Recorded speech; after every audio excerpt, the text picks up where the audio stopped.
السلام علیکم ورحمۃ اللہ وبرکاتہ۔ نحمدہ ونصلی علی رسولہ الکریم، اما بعد، فاعوذ باللہ من الشیطان الرجیم، بسم اللہ الرحمن الرحیم۔ آج کے لیسن کا آغاز ہم سورہ النحل آیت نمبر 71 سے کریں گے۔ اللہ تبارک و تعالیٰ فرماتے ہیں، اعوذ باللہ من الشیطان الرجیم، واللہ اور اللہ، فضل اس نے فضیلت دی، بعضکم تمہارے بعض کو، علی پر، بعضن بعض پر، فی الرزق رزق میں، فما تو نہیں، الذین وہ لوگ جو، فضلوا جو فضیلت دیے گئے، برادی ہرگز لٹانے والے، رزقہم اپنے رزق کو، علی پر ما جو، ملکت مالک بنے، ایمانہم ان کے دہنے ہاتھ، فہم پس وہ، فیہ اس میں، سواء برابر ہو جائیں، کیا، فبی پس ساتھ، نعمت اللہ اللہ کی نعمت کے، یجحدون وہ سب انکار کرتے ہیں۔ سورہ النحل، جیسا کہ ہم شروع سے دیکھ رہے ہیں کہ اس سورہ میں اللہ تبارک و تعالیٰ نے اپنے انعامات کا ذکر کیا ہے، نعمتوں کے ذکر کے ساتھ ساتھ توحید کا سبق بھی جاری ہے، اور توحید کے دلائل دینے کے ساتھ ساتھ شرک کا رد بھی اللہ تبارک و تعالیٰ نے اس صورت میں گاہے بگاہے کیا ہے۔ اس آیت مبارکہ میں اللہ تبارک و تعالیٰ مشرکین کو سمجھانا چاہ رہے ہیں کہ کس طرح وہ اللہ کے ساتھ شریک ٹھہراتے ہیں۔ تو ان کا اپنا یہ حال ہے کہ اگر اللہ تبارک و تعالیٰ جو انہیں رزق عطا کرتا ہے، یا کوئی ان کے پاس کوئی مال و دولت ہوتی ہے، تو اس کو یہ اپنے جو ان کے سب آرڈیننٹس ہیں، یا ان کے جو غلام ہیں، ان کے جو ملازم ہیں، ان کے ساتھ شیئر کرنا یہ ہرگز پسند نہیں کرتے۔ تو اللہ جو اس تمام کائنات کا مالک ہے، اس کے ساتھ بڑے آرام سے اس کے اختیارات میں، اس کی مخلوق میں سے کسی کو بھی جو ہے وہ اس کا شریک سمجھنے لگتے ہیں۔ تو اس بات پر اللہ تبارک و تعالیٰ یہ مثال دے کر سمجھا رہے ہیں مشرکین کو کہ واللہ فضل بعضکم علی بعض فی الرزق، کہ تم میں سے بعض کو بعض پر فضیلت دی ہے۔ کوئی بہت زیادہ ملینر ہے اور کسی کے پاس جو ہے کھانے کے لیے 2 وقت کی روٹی بھی نہیں ہے، بعض کو بعض پر فضیلت دی ہے۔ تو تمام دنیا میں رزق کی تقسیم جس طرح ایک سی نہیں ہے۔ تو اللہ تبارک و تعالیٰ فرماتے ہیں کہ تم جو ہے، جنہیں اللہ تبارک و تعالیٰ نے فضیلت دی ہے، رات دن کا لفظ جو ہے رد سے ہے، رد کہتے ہیں لوٹانا یا رد کر دینا یا واپس کر دینا۔ تو نہیں تم میں سے جو صاحب فضیلت ہیں یا جو مال و دولت رکھنے والے ہیں، وہ کوئی ایسا نہیں کرتا کہ وہ اپنا جو مال ہے وہ لٹا دے، علامہ ملکت ایمانہم، علامہ ملکت ایمانہم کا عموماً مطلب تو یعنی قرآن پاک میں یہی اس سے مراد غلام ہوتے ہیں، یعنی جو تمہارے اختیار میں ہیں۔ ایمان یعنی داہنے ہاتھ کو کہتے ہیں، جو تمہارے داہنے ہاتھ یعنی تمہارے قبضے میں ہیں، تمہارے اختیار میں ہیں۔ مراد اس سے لونڈی یا غلام ہے۔ تو اب چونکہ غلام اور لونڈی نہیں ہے، تو اس سے یعنی ہم مفہوم یہ بھی لے سکتے ہیں کہ اس سے مراد ملازمین ہیں۔ تو جس طرح کوئی بھی شخص اپنا اکاؤنٹ شیئر نہیں کرتا اپنے کسی ملازم کے ساتھ، یا اختیار مکمل دے دے اپنے ملازمین کو بھی کہ جس طرح میں ایزیلی اپنے اکاؤنٹ سے پیسے نکلواتا ہوں یا اپنے دولت میں سے خرچ کرتا ہوں، تو تم بھی ویسے ہی جتنا تم چاہو وہ کرو۔ تو کوئی بھی شخص جو ہے یہ برداشت نہیں کرتا اس چیز کو، اور وہ اپنی ہر چیز کو اپنی ملکیت سمجھتا ہے اور اس کو سنبھال کر رکھتا ہے۔ تو یہ مشرکین کو اللہ تبارک و تعالیٰ سمجھا رہے ہیں کہ وہ جو خالق ہے، جو مالک ہے، ہر چیز کا اختیار اس کے پاس ہے، تو مخلوق میں سے تم اس کا شریک سمجھنے لگتے ہو، یعنی تم مخلوق کو کہتے ہو کہ یہ بیٹے اور بیٹیاں دیتے ہیں، حالانکہ بیٹے اور بیٹیاں دینے والی ذات جو ہے وہ اللہ تبارک و تعالیٰ کی ہے۔ تو کس طرح تم اللہ کے بارے میں اس طرح کی سوچ رکھتے ہو، جبکہ تم اپنے لیے جو ہے ایسی کوئی سوچ نہیں رکھتے۔ اللہ تعالیٰ فرماتے ہیں فہم فی سوا، کہ وہ برابر ہو جائیں، افا بنعمت اللہ یجحدون، تو حقیقت یہ ہے کہ یہ اللہ کی نعمتوں کا انکار کرتے ہیں۔ اللہ تبارک و تعالیٰ نے جو نعمتیں عطا کی ہیں، اولاد کی شکل میں، مال و دولت کی شکل میں، انسان کو اس کی جو صلاحیتوں کے اعتبار سے نعمتیں ہیں، تو جو نعمتیں عطا کی ہیں ان نعمتوں پر چاہیے تو یہ تھا کہ نعمتیں عطا کرنے والے کا شکر ادا کرتا، تو وہ اپنے مالک کا جو ہے وہ شکر ادا کرنے کی بجائے وہ مخلوق کا جو ہے وہ احسان مند ہونے لگتا ہے کہ یہ سب کچھ فلاں اور فلاں کی وجہ سے مجھے ملا ہے۔ یجحدون جو ہے اس کا معنی ہے یعنی وہ انکار کرتا ہے۔ آگے اللہ تعالیٰ فرماتے ہیں واللہ اور اللہ جعل اس نے بنایا لکم تمہارے لیے من انفسکم تمہارے نفسوں میں سے ازواجن بیویاں یا زوج، وجعل اور بنائے لکم تمہارے لیے من ازواجکم تمہاری بیویوں میں سے بنینا بیٹے وحفدتاً اور پوتے، ورزقکم اور رزق دیا تمہیں من الطیبات پاکیزہ چیزوں میں سے، کیا فا پس بل ساتھ الباطل باطل کے، کیا پس ساتھ باطل کے، یؤمنون وہ سب ایمان لاتے ہیں، واو اور بی ساتھ نعمت اللہ اللہ کی نعمت کا، ہم یکفرون وہ سب انکار کرتے ہیں۔ نعمتوں کا ذکر اور ساتھ ساتھ اس کے انکار کی جو مختلف صورتیں ہیں اور جو وجوہات ہیں وہ اللہ تبارک و تعالیٰ ان آیات میں بتا رہے ہیں۔ جو نعمتوں میں سے ایک نعمت، بہت بڑی نعمت انسان کی یہ ہے کہ اللہ تبارک و تعالیٰ نے انسان کو دنیا میں تنہا نہیں چھوڑا، اس کے لیے زوج یعنی جوڑے جو ہے وہ بنائے، جس طرح تمام جانداروں میں جو ہے وہ جوڑے ہیں، اسی طرح انسان کو اس کی اپنے یعنی جنس میں سے ہی اس کا بھی جوڑا جو ہے وہ بنایا ہے۔ مرد کے لیے بیوی ہے اور بیوی کے لیے شوہر ہے۔ تو اللہ تبارک تعالیٰ فرماتے ہیں واللہ جعل لکم من انفسکم ازواجا، اور اللہ نے بنایا تمہارے نفسوں میں سے ہی تمہارا زوج جو ہے یہ جوڑے کے لیے یہ لفظ استعمال ہوتا ہے، لفظی معنی اس کا جوڑے کا کرتے ہیں۔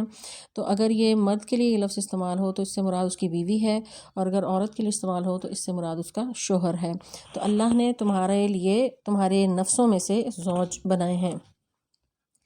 تو یہ انسانی فطرت ہے کہ وہ جو ہے وہ تنہا زندگی نہیں گزار سکتا،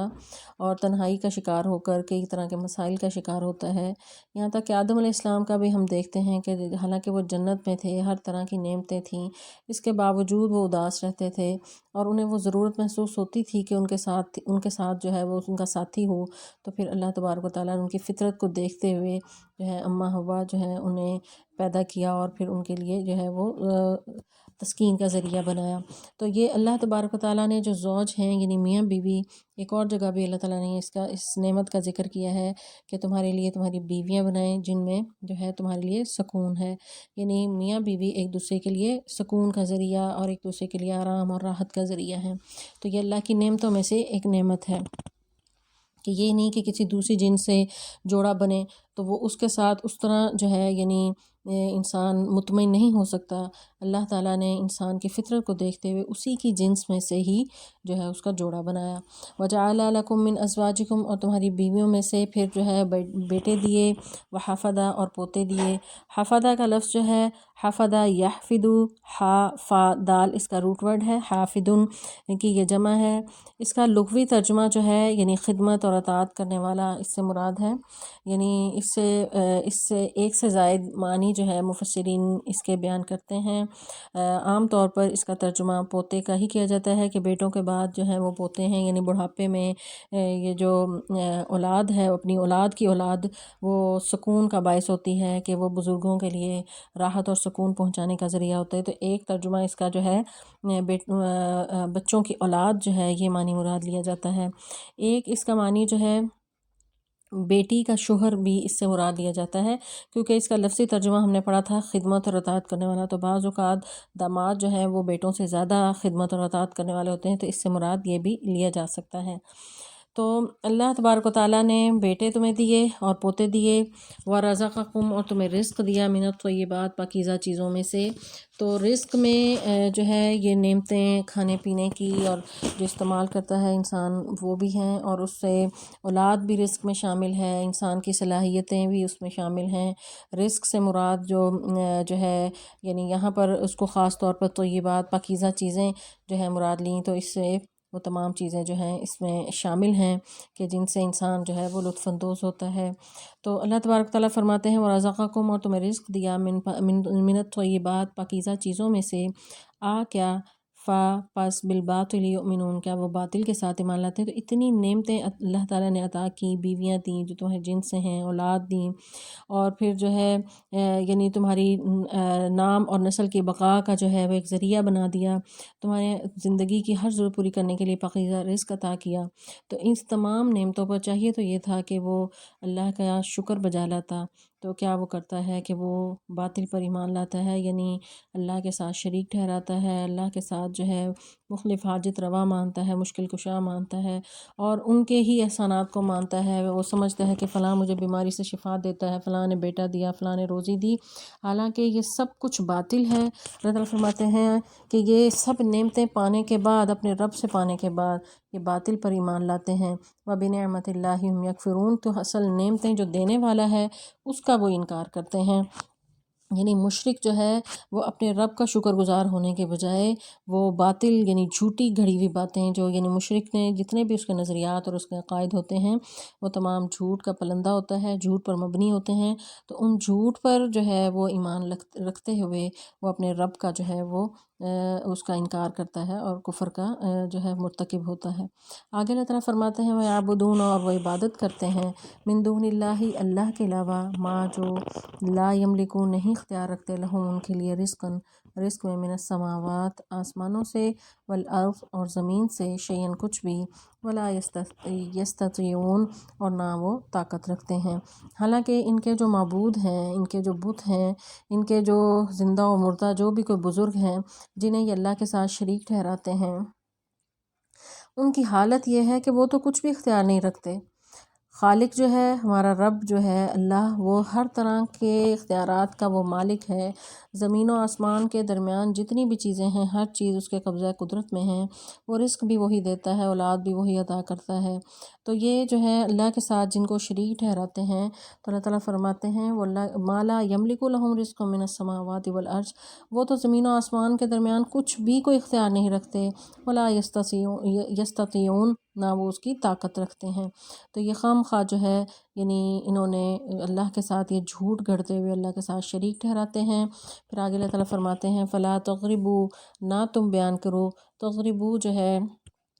یعنی سواد غابہ اس کا روٹ ورڈ ہے۔ اللہ تعالیٰ فرماتے ہیں کہ یہ بیان کرتے ہیں للہ، اللہ کے لیے، الامثال مثالیں، ان اللہ بے شک اللہ، یعلم وہ جانتا ہے، وانتم اور تم لا تعلمون تم نہیں جانتے۔ تو مشرک جو ہیں وہ اللہ کے لیے طرح طرح کی مثالیں بیان کرتے ہیں۔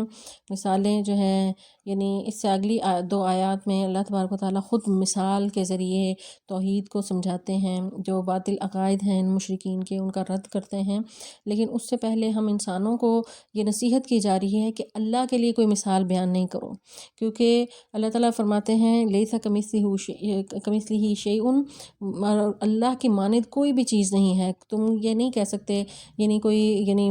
کہ انسان کوئی مثال اللہ کے لیے دے یا کچھ سمجھانے کے لیے بھی کوئی مثال دینا جو ہے وہ جائز نہیں ہے۔ اللہ تعالیٰ فرماتے ہیں فلا تضربوا للہ الامثال، اللہ کے لیے مثالیں بیان نہ کرو۔ یعنی مشرکین کا کیا کہا کرتے تھے؟ وہ کہتے تھے جس طرح ایک بادشاہ تک پہنچنے کے لیے اس کے وزیر کے پاس سفارش کرنی پڑتی ہے، یا پھر چھت تک پہنچنے کے لیے سیڑھی لگانی پڑتی ہے، اسی طرح اللہ تک پہنچنے کے لیے ہمیں واسطوں کی ضرورت پڑتی ہے۔ تو یہ جو ہے یعنی اپنے بتوں کے بارے میں وہ کہتے تھے یعنی ما یعبدون الا لیقربونا الی اللہ زلفیٰ، کہ ہم ان بتوں کی عبادت نہیں کرتے صرف اس لیے کرتے ہیں کہ یہ ہمیں اللہ کے قریب کریں گے، یعنی ایک واسطہ ہے۔ تو آج بھی جو ہے مشرکین کی دلیل یہی ہے کہ وہ اللہ کے لیے مثالیں پیش کرتے ہیں کہ جس طرح یعنی اگر دنیا میں کوئی بادشاہ ہے وہ تو اس طرح اختیار نہیں رکھتا، اسے نہیں پتہ کہ اس کے محل کے باہر کیا ہو رہا ہے اور عوام کس قدر مشکلات میں ہے، یا عوام کون سی مشکل جو ہے اس کے سامنے رکھنا چاہتی ہے، تو اس کو واسطے کی ضرورت ہے۔ لیکن اللہ جو خالق کائنات ہے، وہ ہر علیم ہے، وہ خبیر ہے، وہ ہر شخص کے دل کے راز سے بھی واقف ہے، اس کو تو کسی واسطے کی ضرورت نہیں ہے کہ ایک انسان کسی دوسرے انسان کے پاس جائے اور اسے کہے کہ اپنے رب سے جو ہے میری یہ جو ہے التجا اس کے سامنے رکھو۔ تو اللہ کے ساتھ تو ڈائریکٹ کال جب مل سکتی ہے، اللہ سے ڈائریکٹ واسطہ ہے اور اسے ہر انسان اللہ کے ساتھ کنیکٹ ہو سکتا ہے، تو پھر اس کو کسی بھی واسطے کی ضرورت نہیں ہے۔ تو پھر اللہ کے لیے یہ مثالیں دینا جو ہے اللہ تبارک و تعالیٰ یہاں پر منع کر رہے ہیں کہ فلا تضربوا للہ الامثال، اللہ کے لیے ایسی مثالیں ہرگز نہ دو، اللہ جانتا ہے تم نہیں جانتے، یعنی اللہ جانتا ہے کہ میں ڈائریکٹلی تمہیں سن سکتا ہوں، تمہاری حاجت روائی کر سکتا ہوں، تمہیں مشکلوں سے نکال سکتا ہوں، تمہاری پریشانیاں تمہارے غم دور کر سکتا ہوں، تو تم نہیں یہ جانتے، تمہارا ایمان کمزور ہے، اسی وجہ سے تم اللہ کو چھوڑ کے غیر اللہ پر جو ہے وہ زیادہ ایمان رکھتے ہو اور اس پر سمجھتے ہو کہ وہ تمہیں مشکلوں سے نکالیں گا۔ آگے اللہ تعالیٰ فرماتے ہیں ضرب اللہ، بیان کیا اللہ نے، مثلاً ایک مثال، عبداً ایک غلام کی، مملوکاً جو ملکیت رکھتا ہے، لا یقدر، مملوکاً جو خود جو ہے مملوک ہے، یعنی اس کا کوئی مالک ہے، لا یقدر وہ نہیں قدرت رکھتا، علی شیء کسی بھی چیز پر، ومن اور جو رزقناہ ہم نے اسے رزق دیا، منا اپنی طرف سے، یہ من اور نا ہے، منا یعنی ہماری طرف سے، من سے، نا ہماری، تو ہم نے اپنی طرف سے اس کو رزق دیا، رزقاً حسناً بہت اچھا رزق، فہوا پس وہ ینفقو خرچ کرتا ہے، منہ اس میں سے، سرًا پوشیدہ، و جہراً اور ظاہری، حل کیا یستوون وہ برابر ہو سکتے ہیں، الحمدللہ سب تعریفیں اللہ ہی کے لیے ہیں، بلکہ اکثرہم ان میں سے اکثریت، لا یعلمون وہ نہیں جانتے۔ جیسا کہ پہلے میں نے بتایا کہ پچھلی آیت میں اللہ تبارک تعالیٰ نے انسانوں کو منع کیا کہ اللہ کے لیے کوئی مثال نہ دو، اب خود مثال کے ذریعے سمجھا رہے ہیں کہ ایک اختیار رکھنے والا اور ایک بالکل بے اختیار شخص میں کیا فرق ہوتا ہے، تو اللہ تعالیٰ سمجھا رہے ہیں کہ یہ جن کو اللہ کے ساتھ شریک ٹھہراتے ہو، جن کے پاس کوئی اختیار نہیں، اور دوسری طرف وہ خالق کائنات جو ہر طرح کے اختیار رکھتا ہے اور ہر چیز کا وہ مالک ہے، تم اس کے ساتھ جو ہے شریک ٹھہراتے ہو، تو ان کی مثال اللہ تبارک و تعالیٰ دے رہے ہیں ایسے کہ ایک جو ہے ایک طرف ایک غلام ہے اور وہ مملوک ہے، یعنی اپنی ذات پر جو ہے اس کا اختیار نہیں ہے، اور وہ غلام ہے، لا یقدر علی شیء کسی بھی چیز پر وہ قدرت نہیں رکھتا، اور جو ہے وہ اپنی مرضی سے کچھ بھی خرچ نہیں کر سکتا، اور دوسری طرف جو ہے ایسا شخص ہے کہ جس کو اللہ تبارک و تعالیٰ نے مال و دولت بھی بہت دی، رزقناہ منا اپنی طرف سے اللہ تعالیٰ فرماتے ہیں ہم نے اس کو رزق بھی دیا ہے، اور رزق بھی بہت اچھا والا رزق، رزق حسنا اللہ تعالیٰ نے فرمایا ہے کہ بہت ہی اچھا بہترین رزق دیا ہے، اور وہ مکمل اختیار رکھتا ہے، وہ جیسے چاہے اس کو خرچ کرے، جہاں چاہے وہ جو ہے وہ چھپ کر خرچ کرے، بے شک لوگوں کو دکھا کر بتا کر کرے، تو کیا دونوں وہ برابر ہو سکتے ہیں؟ سوال کیا اور اس کے بعد جواب نہیں دیا، اس کو چھوڑ دیا سوچنے کے لیے کہ انسان خود اس پر غور و فکر کرے، تو قرآن کا یہی اسلوب ہے کہ وہ جو ذہنوں کو ہلاتا ہے، سوچ کی تاروں کو وہ جھنجھوڑتا ہے، کہ تم سوچو کہ ایک شخص ایسا ہے کہ ایک شخص مالک ہے، اس کے پاس اپنا بینک بیلنس ہے اور اس کے پاس وہ ہر طرح کا رزق ہے، دوسری طرف اس کا جو ملازم ہے اس کے پاس ایک پائی بھی نہیں ہے، اور اگر ہے بھی اس کا مالک اس کو حوالے بھی کرتا ہے اور اس کو بتاتا ہے کہ یہ بس اتنی سی چیز لینی ہے، اس سے زیادہ تم اس میں سے خرچ نہیں کر سکتے، تو ان دونوں کا تو کوئی مقابلہ نہیں، تو ایک با اختیار ہے اور دوسرا بالکل عاجز مملوک ہے، غلام ہے، جو مالک کی اجازت کے بغیر ایک کوڑی بھی خرچ نہیں کر سکتا، تو ایک آزاد شخص کے برابر وہ نہیں ہو سکتا، تو یہی جو ہے یعنی اللہ تعالیٰ فرماتے ہیں کہ اللہ تبارک و تعالیٰ کی ذات جو ہر طرح کا اختیار رکھنے والا ہے، وہ جس کو چاہے سزا دے، جس کو چاہے وہ جو ہے نعمتوں سے نواز دے، جس کو چاہے نعمتوں کے دروازے کھول دے، اور جتنا مرضی چاہے نواز دے، کوئی اس کو پوچھنے والا نہیں، اور جس کو چاہے اس سے چھین لے اور اس چھیننے پر بھی اس کو کوئی پوچھنے والا نہیں، تو وہ اس کے ساتھ یہ ان بتوں کو شریک ٹھہراتے ہیں، ان ہستیوں کو شریک ٹھہراتے ہیں جو اپنی جان کی بھی جو ہے وہ قدرت نہیں رکھتے، اختیار نہیں رکھتے، تو یہ اللہ تبارک تعالیٰ فرماتے ہیں کہ ان کو برابر کرنا یہ کس قدر ناسمجھی کی بات ہے، تو اللہ تعالیٰ فرماتے ہیں حل یستوون کیا وہ برابر ہیں؟ جواب آگے جو ہے یعنی ہماری سوچ پر چھوڑ دیا، ساتھ ہی کہا الحمدللہ تمام تعریفیں اللہ کے لیے ہیں، یعنی ذکر کرنے کے بعد خود کوئی جواب نہیں دیا، تو اس سوال کے اندر ہی چونکہ جواب موجود تھا کہ ہر سننے والا یہ کہنے پر مجبور ہے کہ وہ دونوں برابر نہیں ہیں، کہ ایک مکمل با اختیار ہے اور دوسرا بالکل جو ہے وہ مجبور ہے اور وہ کسی بھی خرچ کرنے پر قادر نہیں، تو ظاہر ہے وہ برابر نہیں، یعنی مالک اور اس کا غلام ہرگز برابر نہیں، تو اس کا جواب ڈیفینیٹلی یہی تھا، تو اس پر خود ہی اللہ تعالیٰ نے اپنی تعریف فرمائی کہ یہ کافروں کو مثال ایسی جا کر ان کے دلوں پر لگی کہ وہ بے شک کوئی مانے یا نہ مانے، لیکن کوئی بھی عقل اور فہم رکھنے والا شخص جو ہے اس مثال سے سمجھ سکتا ہے، اور اس کا یقیناً 100% جواب یہی ہوگا۔ کسی بچے سے بھی آپ پوچھ لیں کہ کیا دونوں یہ برابر ہو سکتے ہیں، کہ ایک شخص جو ہے وہ ہر طرح کا مال و دولت رکھنے والا اور دوسرے کو کے پاس کچھ بھی نہیں، تو کیا وہ برابر ہیں؟ تو یہ کوئی عام سمجھ رکھنے والا بھی کہے گا کہ وہ برابر نہیں ہے۔ تو اس وجہ سے اللہ تعالیٰ نے کہا کہ الحمدللہ، تمام تعریفیں اللہ کے لیے ہیں، بل اکثرهم لا یعلمون، لیکن اکثریت اس بات سے ناواقف ہے، وہ نہیں جانتے۔ پھر دوسری مثال اللہ تعالیٰ نے دی، یہاں پر یہ والی مثال آیت نمبر 75 میں مثال دی ہے مال و دولت کی، اور اگلی مثال جو ہے 76 میں اختیارات کے حوالے سے اللہ تبارک و تعالیٰ نے جو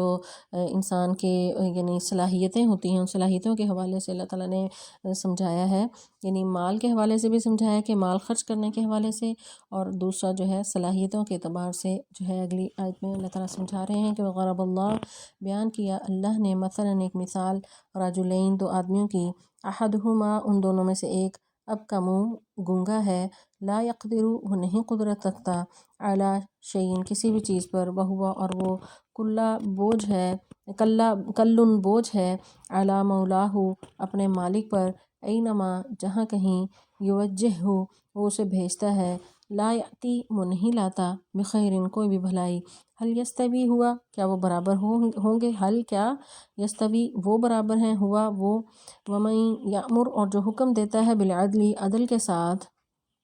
وہوا، اور وہ، اعلیٰ پر، صراط مستقیم، سیدھے راستے پر بھی ہے۔ اب پہلی مثال میں جو ہے وہ مال کے اختیار کے حوالے سے تھی، اور اب یہ مثال جو ہے انسان کی جو جسمانی صلاحیتیں ہیں اس حوالے سے بھی اللہ تعالیٰ نے سمجھایا ہے کہ یہاں پر بھی دو لوگ ہیں، ایک ایسا شخص ہے کہ اس میں جو ہے وہ گونگا ہے، یعنی اس میں چار خامیاں ہیں، اب کا منہ، کہ وہ نہ سنتا ہے نہ بولتا ہے، یعنی اب کا منہ ویسے تو یعنی گونگے کو کہتے ہیں، بہرے کو کہتے ہیں، بکمن، سمن بکمن عمیٌ فہم لا یرجعون، ہم سورۃ بقرہ میں بھی پڑھتے ہیں۔ تو بکمن جو ہے یعنی وہ بہرا ہوتا ہے، لیکن جو بہرا ہوتا ہے وہ ڈیفینیٹلی یعنی وہ گونگا بھی ہوتا ہے، کیونکہ اس نے شروع سے سنا بھی نہیں، تو جب سنا نہیں تو اس کو بولنا بھی نہیں سیکھا، تو وہ بولتا بھی نہیں ہے، تو بہرا اور گونگا ہے، یعنی اس حوالے سے بالکل جو ہے وہ اس کے اندر یہ خامی ہے۔ دوسرا، لا یقدر علی شیء، وہ کچھ بھی اختیار نہیں رکھتا، بول نہیں سکتا، کوئی انسان سن نہیں سکتا، تو چلو کوئی ہنر ہی ہو اس کے پاس کہ ہاتھ پاؤں ہلا کر جو ہے وہ کچھ کمائی کر لے، کسی پر بوجھ نہ بنے، تو لیکن اس کے اندر یہ بھی نہیں ہے، یعنی دوسری خامی اس کے اندر یہ ہے کہ کوئی لا یقدر علی شیء، کوئی ہنر بھی نہیں ہے۔ تیسری یہ کہ وہ آزاد بھی نہیں ہے، وہ کلٌ، وہ بوجھ ہے، علی مولا، اپنے مالک پر، تو یعنی وہ غلام ہے، اور ایسا غلام جو بالکل بیکار ہو، نہ اس کو بولنا آتا ہو، نہ سننا آتا ہو، نہ کوئی ہاتھ سے کوئی کام کر سکتا ہو۔ پھر چوتھی اس کے اندر خامی یہ ہے کہ مالک اس کو جہاں کہیں بھیجے بھی تو وہاں سے کوئی فائدہ حاصل نہیں کر کے لاتا، یعنی اینما یوجہ، جہاں بھیجتا ہے اس کو، لا یاتی بخیر، کوئی بھلائی بھی لے کے نہیں، یعنی جہاں جائے گا کوئی نہ کوئی مصیبت ہی کھڑی کر کے آئے گا۔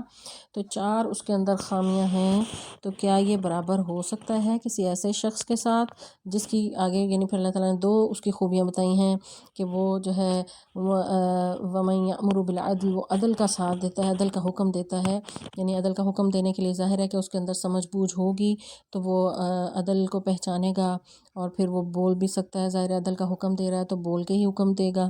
سنتا ہے، سمجھتا ہے، اور عقل و فہم رکھنے والا ہے۔ پھر دوسری اس کی خوبی یہ ہے کہ وہو علی صراط مستقیم، اور اس سیدھے راستے پر بھی ہے، یعنی ایک طرف ایک شخص ہے جس کے اندر چار خامیاں ہیں، دوسری طرف جس کے پاس جو ہے وہ دو خوبیاں ہیں، لیکن ان خوبیوں کے ساتھ بھی وہ ہر حوالے سے اس پر وہ حاوی ہے، تو کیا وہ برابر ہو سکتے ہیں؟ تو یہ بھی اس کا ایک ڈیفینیٹلی ہر عقل و شعور رکھنے والا شخص اس کا جواب یہی ہوگا کہ بالکل برابر نہیں ہو سکتے۔ تو اسی طرح بندوں کے جو خود ساختہ معبود ہیں یا قبریں ہیں، تو وہ نہ وہ سنتے ہیں، نہ وہ بول سکتے ہیں، نہ وہ کچھ کر سکتے ہیں، کہ قبر کے اندر پڑا ہوا شخص وہ کچھ بھی آپ کو جو ہے آپ کی پکار نہیں سن سکتا، ہل نہیں سکتا، ایون کہ وہ اپنی جو ہے اس پر بھی وہ اختیار نہیں رکھتا کہ اپنے آپ کو کسی مشکل سے، مصیبت سے بچائے، کہ اپنے اس کے اوپر ہی اتنی منو مٹی پڑی ہوئی ہے اور اوپر سے پختہ بھی کر دیا، پھر اس کو یعنی اپنے اس قبر کو جو ہے وہ صاف بھی وہ خود نہیں کر سکتا، اس کے لیے تمہیں ملازم رکھنے پڑتے ہیں کہ جو اس کا صفائی ستھرائی کریں، اس کو مرمت کریں، اس کے سجاوٹ کریں، تو وہ خود جو اندر لیٹا ہوا شخص وہ خود یہ بھی نہیں کر سکتا، تو وہ جو ہے کس طرح وہ برابر ہو سکتے ہیں کہ دوسری طرف وہ خالق کائنات جس نے تمہیں تمام طرح کی صلاحیتیں دیں، اتنی نعمتیں عطا کیں، اور اس کائنات میں طرح طرح کی جو ہے وہ نعمتیں تمہیں جو ہے وہ عطا کی ہیں، تو یہ کیسے برابر ہو سکتے ہیں؟ تو اللہ تبارک و تعالیٰ فرماتے ہیں ان دو مثالوں کے ذریعے سمجھا رہے ہیں کہ مشرک کو سمجھ جانا چاہیے کہ جو اللہ کے ساتھ شریک ٹھہراتا ہے ان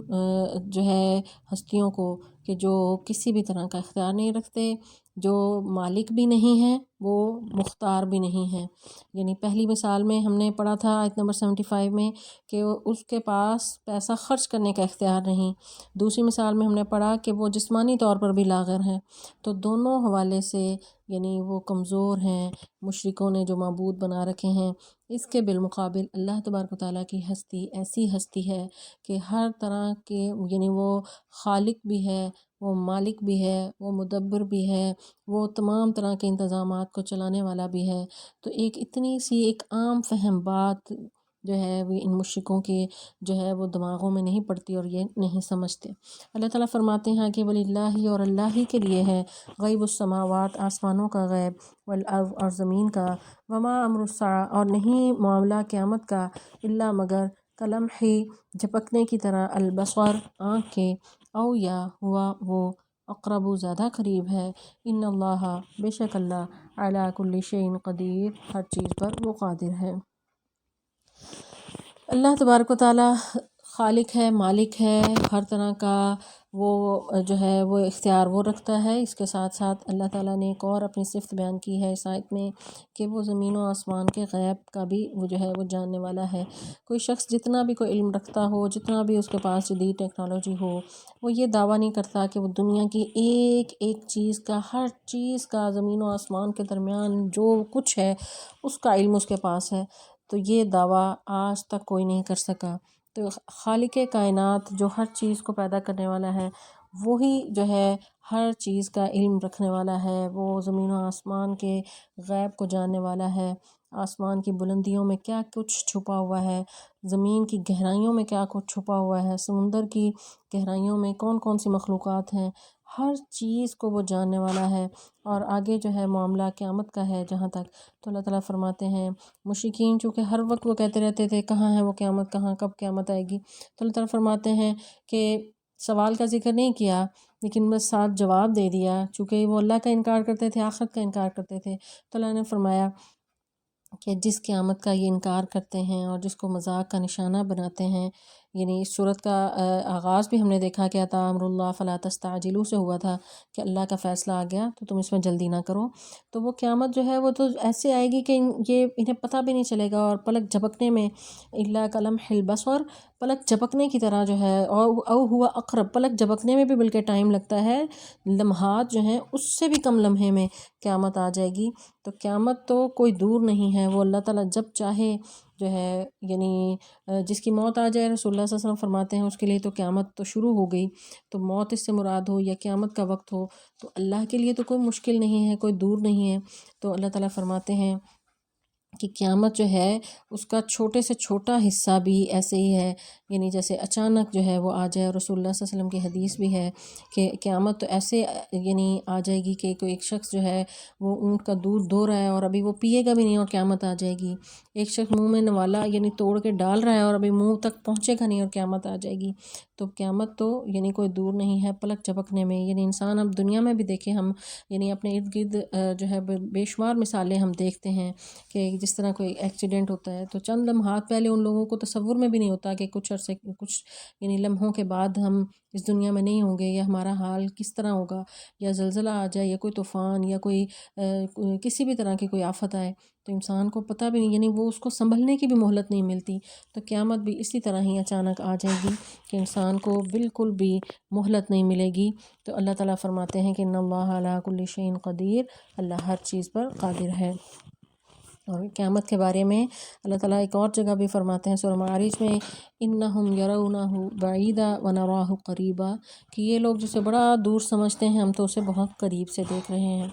تو اللہ تعالیٰ اس لیے جو ہے ہر لمحہ انسان کو تیار رہنا چاہیے کہ کسی بھی وقت جو ہے وہ موت آ سکتی ہے، اور انسان کا یہاں پہ جو مہلت اسے ملی ہے اللہ کو راضی کرنے کی، وہ مہلت ختم ہو سکتی ہے۔ تو اللہ تعالیٰ یہی چیز جو ہے اس آیت میں سمجھا رہے ہیں۔ آگے اللہ تعالیٰ فرماتے ہیں واللہ، اور اللہ اخرجکم، اس نے تمہیں نکالا، من بطونی، پیٹوں سے، امہاتکم، تمہاری ماؤں کے، لا تعلمون، نہیں تم جانتے تھے، شیئن، کچھ بھی، وجعل، اور بنا دیے، لکم، تمہارے لیے، السمع، اس نے کان، والابصار، آنکھیں، والافئدہ، اور دل، لعلکم، تاکہ تم تشکرون، تم شکر کرو۔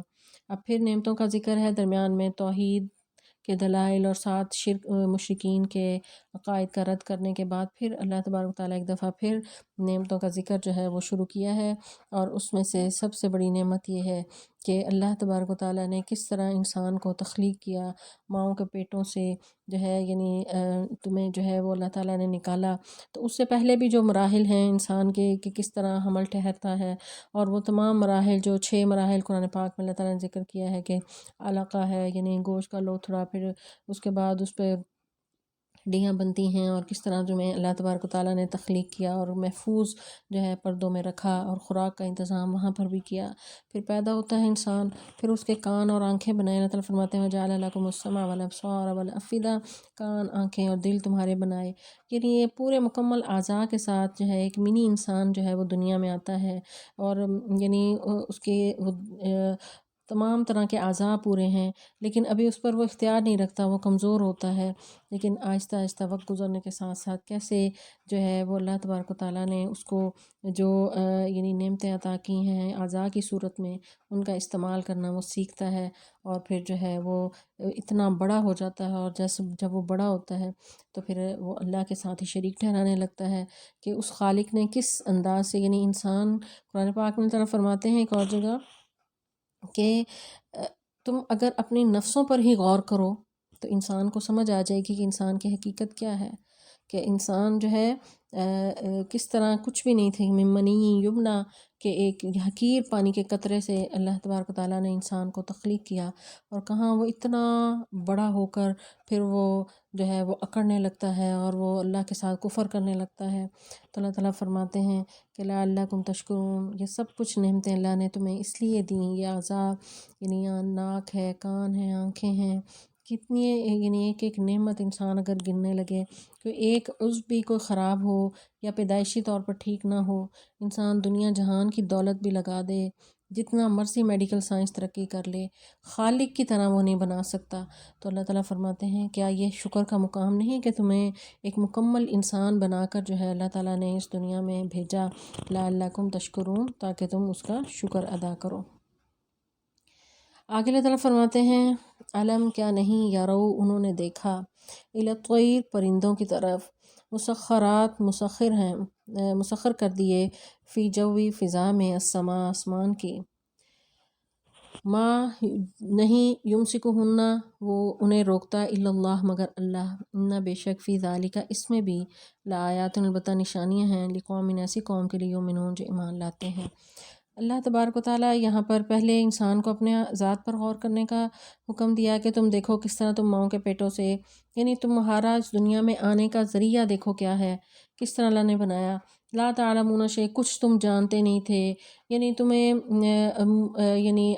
اپنی خوراک کا تم خود سے انتظام نہیں کر سکتے تھے، وہ خالق نے تمہارے لیے وہ بھی انتظام کیا، تم بیٹھ نہیں سکتے تھے، کہ انسان کا بچہ سب سے کمزور جو ہے وہ پیدا ہوتا ہے۔ دیگر مخلوقات کو دیکھیں کہ آپ بکری کا، گائے کا بچہ پیدائش کے کچھ گھنٹوں کے بعد وہ چلنے پھرنے لگتے ہیں، لیکن انسان کس قدر کمزور ہوتا ہے،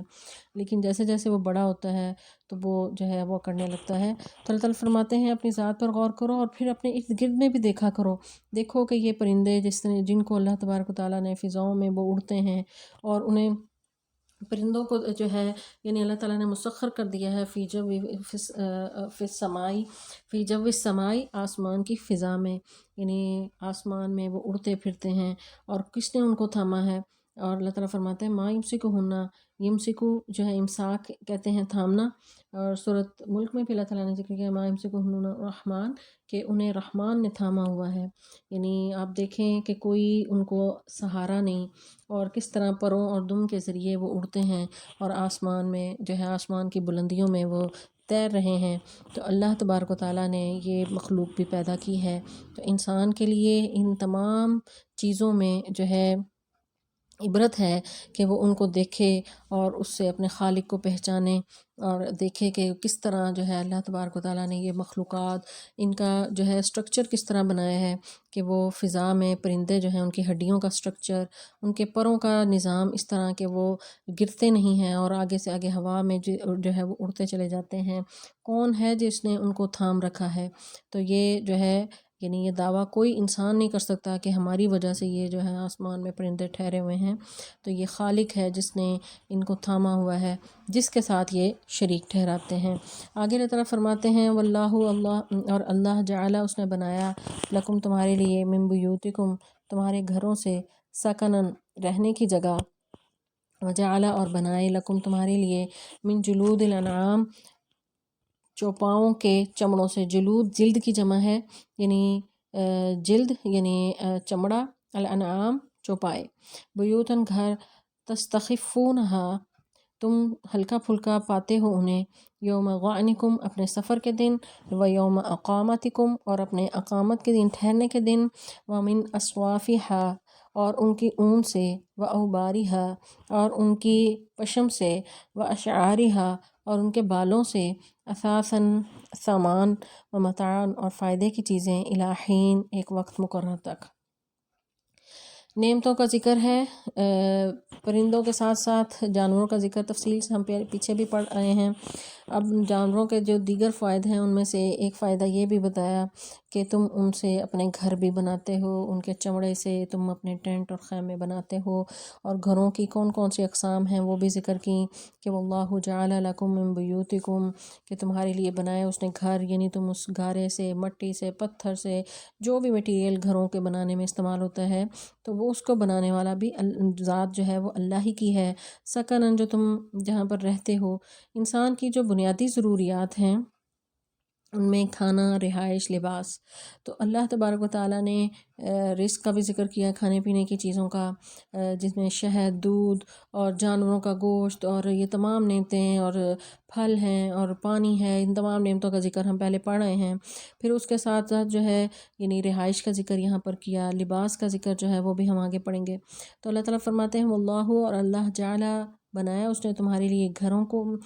رہنے کی جگہ، اور تمہارے لیے جانوروں کے چمڑے سے جو ہے وہ گھر بنائے، یعنی کچھ گھر تو تم مستقل جن کو قیام کرنے کے لیے اپنے گھر یا محلات بناتے ہو، کچھ ایسے ہیں کہ تم ان سے خیمے بناتے ہو، اور ان خیموں کے ذریعے جو ہے تستخفونہا انہیں ہلکا پھلکا پاتے ہو۔ ساتھ ہی ذکر بھی کر دیا کہ انہیں جہاں چاہو لگا لو، جہاں سے اکھاڑنا چاہو اکھاڑ لو، تو تم اپنے سفر کے دن انہیں ہلکا پھلکا پاتے ہو، اور قیام کرنا ہو کہیں پر، اقامت یعنی کا لفظ جو ہے یعنی قیام سے ہے، یعنی جہاں پر تھوڑے عرصے کے لیے قیام کرنا ہو تو تم تھوڑے ٹائم کے لیے بھی قیام کرنا چاہتے ہو، تو اللہ تبارک و تعالیٰ نے تمہارے لیے جو ہے جانوروں کے چمڑوں میں سے جو ہے وہ خیمہ بنانے کا ہنر بھی تمہیں سکھایا، اور وہ چمڑے بھی تمہیں پرووائڈ کیے۔ وَمِنْ أَصْوَافِهَا جو ہے یعنی تمہیں ان کے اون سے، و اوباریہا اور ان کے پشم سے، و اشعاریہا اور ان کے بالوں سے، یعنی بھیڑ ہے، بکری ہے، ان کے بالوں سے بھی جو ہے مختلف طرح کے گھر کا ساز و سامان بنایا جاتا ہے۔ اللہ تعالیٰ فرماتے ہیں اثاثاً تم سامان بناتے ہو، متاعاً یہ فائدے کی چیزیں ہیں، الی حین ایک وقت مقرر تک، یعنی گھر کی ضرورت کی جو خاص چیزیں ہیں جن سے فائدہ اٹھایا جاتا ہے انہیں اثاثاً کہا جاتا ہے۔ تو ان سے جو ہے ان چیزوں کو اللہ تبارک و تعالیٰ نے تمہارے لیے تخلیق کیا ہے، تم ان سے جو ہے وہ فائدہ اٹھاتے ہو، اور یہ فائدہ جو ہے ہمیشہ ہمیشہ کا نہیں، الی حین ایک وقت مقرر تک ہے، یعنی جتنی زندگی تمہاری لکھی ہے اس دنیا میں اور جتنا تمہارے لیے وقت رکھا ہوا ہے کہ اس سے تم ان چیزوں سے فائدہ اٹھاؤ، تو اتنا ہی عرصہ تم اس سے فائدہ اٹھاتے ہو۔ تو آگے اللہ تعالیٰ فرماتے ہیں واللہ اور اللہ جعل اس نے بنا دیا لکم تمہارے لیے مما اس میں سے جو خلقہ جو اس نے پیدا کی، ظلالاً سائے، وجعل اور بنائے لکم تمہارے لیے من الجبال پہاڑوں میں، اکنانن غاریں، وجعلا اور بنائیں، لکم تمہارے لیے سرابیل قمیضیں، تقیکم جو تمہیں بچاتی ہیں الحر گرمی سے، و سرابیل اور قمیضیں تقیکم تمہیں بچاتی ہیں بأسکم تمہاری جنگوں میں، کذالک اسی طرح یتم وہ پوری کرتا ہے نعمتہ اپنی نعمتوں کو علیکم تم پر، لعلکم تاکہ تم تسلمون فرما بردار بن جاؤ۔ تسلمون جس طرح مسلمان ہم پڑھتے ہیں تو مسلمان کا معنی یہ نہیں ہوتا ہے فرما برداری کا، تو سر تسلیم ہم کرنا، یعنی تسلیمون تم فرما بردار بننا۔ تو نعمتوں کا ذکر ہے، بار بار اللہ تبارک و تعالیٰ نعمتوں کا ذکر کر رہے ہیں، اور بنیادی جو نعمتیں ہیں ان میں خوراک، لباس، رہائش۔ تو خوراک کا بھی ذکر اور رہائش کا پیچھے ہم نے پچھلی آیت میں پڑھا کہ تمہارے لیے گھروں کے لیے بیوت تمہارے گھر بنائے، اور اس میں خیمے بھی تم لگاتے ہو، اور پھر گھروں کے سامان جو ہے وہ ان جانوروں کے اون سے، ان کے بالوں سے تم گھروں کا سامان بھی بناتے ہو۔ پھر اس کے ساتھ ساتھ تمہیں سایہ کا بھی چاہیے ہوتا ہے، تو سائے کا بھی ذکر اللہ نے کر دیا کہ اللہ نے تمہارے لیے غلال سایہ بنایا، اور پہاڑوں میں تمہارے لیے اکنان غاریں یعنی بنا دیں۔ تو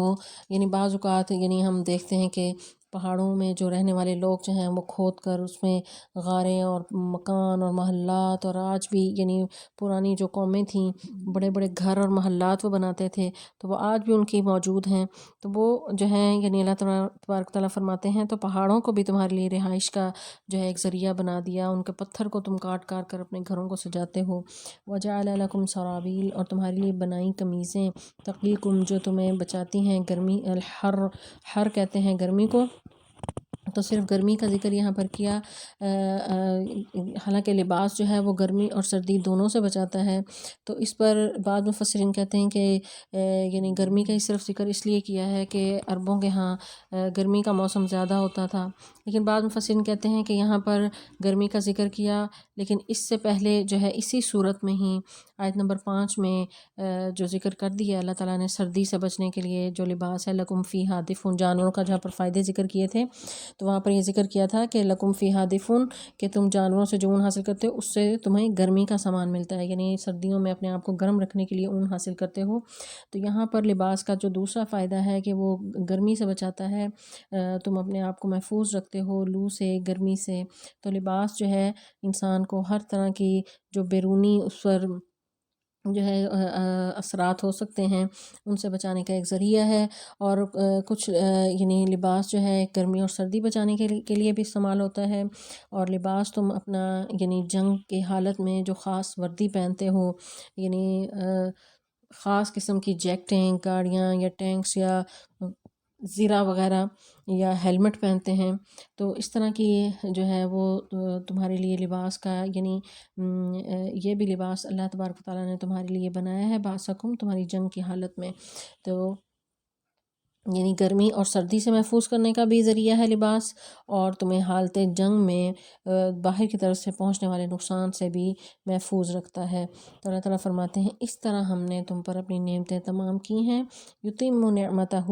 اس نے پوری کی تم پر اپنی نعمتیں۔ تو نعمتوں کا ذکر ہے اس صورت میں، اور نعمت کا لفظ بھی ہم دیکھتے ہیں کہ بار بار اللہ تبارک و تعالیٰ ذکر کر کے انسان کو احساس دلوا رہے ہیں کہ ان نعمتوں کو ذرا ان پر غور و فکر کرو، اور غور و فکر کر کے اپنے رب کو پہچانو، اور تم نے کرنا کیا ہے کہ تم تسلیمون، تم اس کے فرما بردار بن جاؤ، اپنے رب کے تابع بن جاؤ، اور اس کی نعمتوں پر غور و فکر کر کے اس کی اطاعت اختیار کر لو۔ اگلے طرف فرماتے ہیں فَإِن تَوَلَّوْا، پھر اگر تم پھر گئے، فَإِنَّمَا، سوائے اس کے نہیں، عَلَيْكَ، آپ کے ذمہ ہے نبی صلی اللہ علیہ وسلم، البلاغ، پہنچا دینا ہے، المبین، واضح، یعنی آپ صلی اللہ علیہ وسلم کو تسلی دی جا رہی ہے کہ یہ تمام باتیں سمجھانے کے باوجود بھی اگر یہ نہیں کوئی جو ہے مانتا آپ کی بات اور اللہ تبارک و تعالیٰ کو نہیں پہچانتا، تو آپ کے ذمہ تو جو صرف جو ہے وہ پہنچا دینا ہے۔ تو داعی کے لیے جو ہے اس میں لیسن ہے اس آیت میں کہ جو دعوت دیتا ہے تو اس کی ذمہ داری جو ہے وہ یہی ہوتی ہے کہ وہ حق بات کو لوگوں تک پہنچا دے، آگے لوگوں کی مرضی ہے کہ وہ مانیں یا نہ مانیں۔ تو انبیاء کی بھی یہی ذمہ داری ہوتی تھی تھی، یہ نہیں کہ وہ کہ لاٹھی پکڑ کے ایک ایک کو جو ہے زبردستی منوایا جائے، تو زبردستی تو نہیں ہے۔ اللہ تعالیٰ فرماتے ہیں کہ اِنَّکَ لَا تَهْدِی مَنْ أَحْبَبْتَ، کہ نبی صلی اللہ علیہ وسلم بے شک آپ ہدایت نہیں دیتے جسے آپ چاہیں، بلکہ ہدایت کی ذمہ داری اللہ کے پاس ہے۔ فَإِنَّمَا عَلَيْكَ الْبَلَاغُ وَعَلَيْنَا الْحِسَابُ، کہ آپ کے ذمے صرف پہنچانا ہے اور ہمارے ذمے حساب لینا ہے۔ سورہ رعد کی آیت نمبر 40 میں بھی اللہ تعالیٰ نے اسی مفہوم کو بیان فرمایا۔ آگے اللہ تعالیٰ فرماتے ہیں یعرفون، وہ سب پہچانتے ہیں نعمت اللہ کی نعمت کو۔ دیکھیں یعنی پھر لفظ نعمت کا دوبارہ آیا کہ وہ پہچانتے ہیں اللہ کی نعمت کو ثم پھر ينکرونہا، وہ انکار کرتے ہیں اس کا، اکثرهم، ان میں سے اکثر الکافرون ناشکر ہیں۔ کافر کا مطلب یعنی ہوتا ہے ناشکر، یعنی لفظی معنی تو اس کا نافرمان کا یعنی انکار کرنے والا ہوتا ہے، تو کفر کا لفظ جو ہے وہ شکر کے مقابلے میں بھی آتا ہے، تو اس لیے اس کا ترجمہ جو ہے ناشکری کرنے والا بھی کر سکتے ہیں۔ تو یعرفون، وہ پہچانتے ہیں اللہ کی نعمتوں کو اور پھر اس کا انکار کرتے ہیں، ان میں سے اکثر جو ہے وہ ناشکرے ہیں، یہ اللہ کی نعمتوں کا کفران کرتے ہیں، نعمتیں حاصل کر کے ان سے فائدے اٹھاتے ہیں، اس کے باوجود جو ہے وہ فائدے اٹھانے کے باوجود جو ہے وہ اللہ تعالیٰ تبارک و تعالیٰ کی عبادت نہیں کرتے، اس کے ساتھ شریک ٹھہراتے ہیں۔ تو اس سے بڑا جو ہے کفران نعمت کیا ہوگا کہ عطا کرنے والا کوئی ہے اور آپ جو ہے جھک کسی اور کے آگے رہے ہیں۔ دنیا میں بھی رہتے ہوئے اگر کوئی کسی کا ملازم ہو تو مالک اس کو ہر طرح سے اس کو تنخواہ بھی دیتا ہو، ہر طرح سے خوش بھی رکھتا ہو، لیکن وہ ہمیشہ خوشنودی کسی اور کی کرتا رہے تو مالک کبھی بھی برداشت نہیں کرے گا۔ تو وہ جو سب جہانوں کا مالک ہے تو وہ کیوں کر برداشت کر سکتا ہے کہ اس کی پیدا کی ہوئی مخلوق جو ہے وہ کسی اور کو جو ہے وہ سب کچھ سمجھنے لگے۔ آگے اللہ تعالیٰ فرماتے ہیں وَيَوْمَ، اور اس دن نَبْعَثُ، ہم کھڑا کریں گے مِنْ كُلِّ أُمَّةٍ، ہر امت میں سے شہیداً، ایک گواہ، ثم پھر لا یؤذن، نہ اجازت دی جائے گی للذین، ان لوگوں کے لیے کفروا، جنہوں نے کفر کیا، ولا، اور نہ ہم وہ یستعتبون، نہ وہ توبہ کا مطالبہ کیے جائیں گے۔ یعنی قیامت کا منظر جو ہے دوبارہ اللہ تبارک و تعالیٰ یہاں پر بیان کر رہے ہیں۔ قیامت کا ذکر پہلے آیا تھا کہ فوراً یعنی پلک جھپکنے میں پہنچ جائے گی، جس کا یہ بڑا انتظار ہے۔ تو اس دن کیا حال ہوگا، ایک منظر یعنی قیامت کا ایک منظر یہاں پر بس ذکر کیا ہے کہ اس دن، قیامت کے دن، ہر امت کا پیغمبر جو ہے اللہ کے سامنے کھڑا ہوگا اور اللہ تبارک و تعالیٰ اس پیغمبر سے پوچھیں گے کہ کیا آپ نے پیغام پہنچایا، اور پھر وہ پیغمبر گواہی دیں گے، اور اگر قوم نے نہیں مانا اس پر بھی پیغمبر گواہی دیں گے کہ ان لوگوں نے انکار کیا۔ پھر ہر پیغمبر پر گواہی جو ہے وہ رسول اللہ صلی اللہ علیہ وسلم دیں گے، یعنی گواہی شہادت کا معنی ہوتا ہے گواہی، تو ہر امت پر جو ہے گواہ ہوں گے جو تصدیق کریں گے اور بتائیں گے کہ ان قوموں نے اس کا انکار کیا، اور پھر اس پر جو ہے رسول اللہ صلی اللہ علیہ وسلم گواہ ہوں گے، جس کا ذکر سورۃ بقرہ، سورۃ نساء، سورۃ حج، سورۃ زمر میں ہم اس سے پہلے پڑھ رہے ہیں کہ اس پر جو ہے رسول اللہ صلی اللہ علیہ وسلم جو ہے وہ ان پر گواہی دیں گے۔ اللہ تعالیٰ فرماتے ہیں کہ ہر امت میں سے ہم گواہ لائیں گے اور آپ جو ہیں وہ ہر ایک پر پھر گواہی دیں گے۔ تو ثم لا یؤذن، پھر اجازت نہیں دی جائے گی، کافروں کو بولنے کی اجازت نہیں ہوگی کہ وہ کچھ وضاحت کریں یا کچھ بول سکیں یا کوئی عذر بیان کر سکیں، کسی کی بولنے کی صلاحیت نہیں ہوگی۔ اللہ تعالیٰ فرماتے ہیں ھذا یوم لا ینطقون، کہ آج وہ دن ہے کہ نہ وہ بولیں گے، ولا یؤذن لہم فیعتذرون، اور نہ انہیں اجازت دی جائے گی کہ وہ عذر پیش کریں گے، یعنی کسی بھی قسم کی انہیں جو ہے اجازت نہیں ہوگی۔ یستعتبون جو ہے عتبہ یعتب عتباً سے ہے، یعنی ناراض ہونا، یعنی ناراضگی دور کرنے کے لیے منانا اس سے مراد ہے، یعنی وہ کچھ یعنی کلیریفیکیشنز کی اجازت انہیں نہیں ہوگی کہ وہ اللہ تعالیٰ کو کوئی راضی کر سکیں یا کلیریفائی کریں کہ ہم سے جو ہے یہ گناہ کیوں ہوئے یا دنیا میں اس طرح کی زندگی کیوں گزاری۔ تو اس قسم کی کوئی اجازت نہیں انہیں ہوگی۔ پیغمبر ان کے خلاف گواہی دے رہے ہوں گے اور ان پر رسول اللہ صلی اللہ علیہ وسلم گواہی دیں گے، تو جس طرح عدالت لگتی ہے اسی طرح عدالت ہوگی اور گواہ ہوں گے، اور پھر اس پر جو ہے ان کا فیصلہ کیا جائے گا۔ آگے اللہ تعالیٰ فرماتے ہیں وَإِذَا، اور جب وہ دیکھیں گے الذین، وہ لوگ ظلموا، جنہوں نے ظلم کیا، العذاب، عذاب کو، فلا یخفف، تو نہ وہ ہرگز بھی کم کیا جائے گا، عنہم، ان سے، ولا هم ینظرون، اور نہ وہ مہلت دیے جائیں گے۔ تو جن لوگوں نے ظلم کیا یعنی اس سے مراد مشرک ہیں، کیونکہ ان الشرک لظلم عظیم، شرک سب سے بڑا ظلم ہے۔ تو جنہوں نے بھی ظلم کیا، شرک کیا، تو اللہ تعالیٰ فرماتے ہیں کہ وہ اپنی آنکھوں سے دیکھ لیں گے عذاب۔ اور حدیث بھی ہے کہ رسول اللہ صلی اللہ علیہ وسلم فرماتے ہیں کہ قیامت کے دن جو ہے وہ جہنم جو ہے وہ سامنے جب لائی جائے گی جہنمیوں کے، وہ اس کو خود یعنی اپنی آنکھوں سے دیکھیں گے، تو پھر جو ہے یعنی وہ سب عذاب کو خود دیکھیں گے بھی، اور پھر جب اس میں ڈال دیے جائیں گے تو لا یخفف، ان میں کم بھی نہیں کیا جائے گا، ولا ہم ینظرون، نہ وہ مہلت دیے جائیں گے۔ تو اس سے پچھلی آیات میں بھی ہم نے پڑھا تھا کہ انہیں ایسے وہاں پر ڈال دیا جائے گا کہ کوئی ان کو جا کر دیکھنے والا بھی نہیں ہوگا، کوئی نہیں انہیں ان کا حال پوچھے گا کہ وہ کس حال میں ہیں، وہ کیا کر رہے ہیں، اور وہ وہیں پر جو ہے یعنی وہ اپنا سزا جو ہے اللہ کے ہاں پائیں گے، اور اس پر مشرکین کو اپنے گناہوں پر ان کو سزا دی جائے گی۔ تو اس طرح ان آیات میں اللہ تبارک و تعالیٰ نے جہاں نعمتوں کا ذکر کیا ہے، اس کے ساتھ ساتھ توحید پر دلائل اور مشرکوں کو ان کے مشرکانہ عقائد کا نہ صرف رد کیا ہے بلکہ ان کی جو سزا ہے اس کا بھی ذکر کیا ہے، قیامت کا کچھ مناظر کا بھی ذکر کیا ہے۔ تو اللہ تعالیٰ سے دعا ہے کہ اللہ تعالیٰ ہمیں صحیح قرآن پاک کا فہم عطا فرمائے۔ السلام علیکم ورحمۃ اللہ وبرکاتہ۔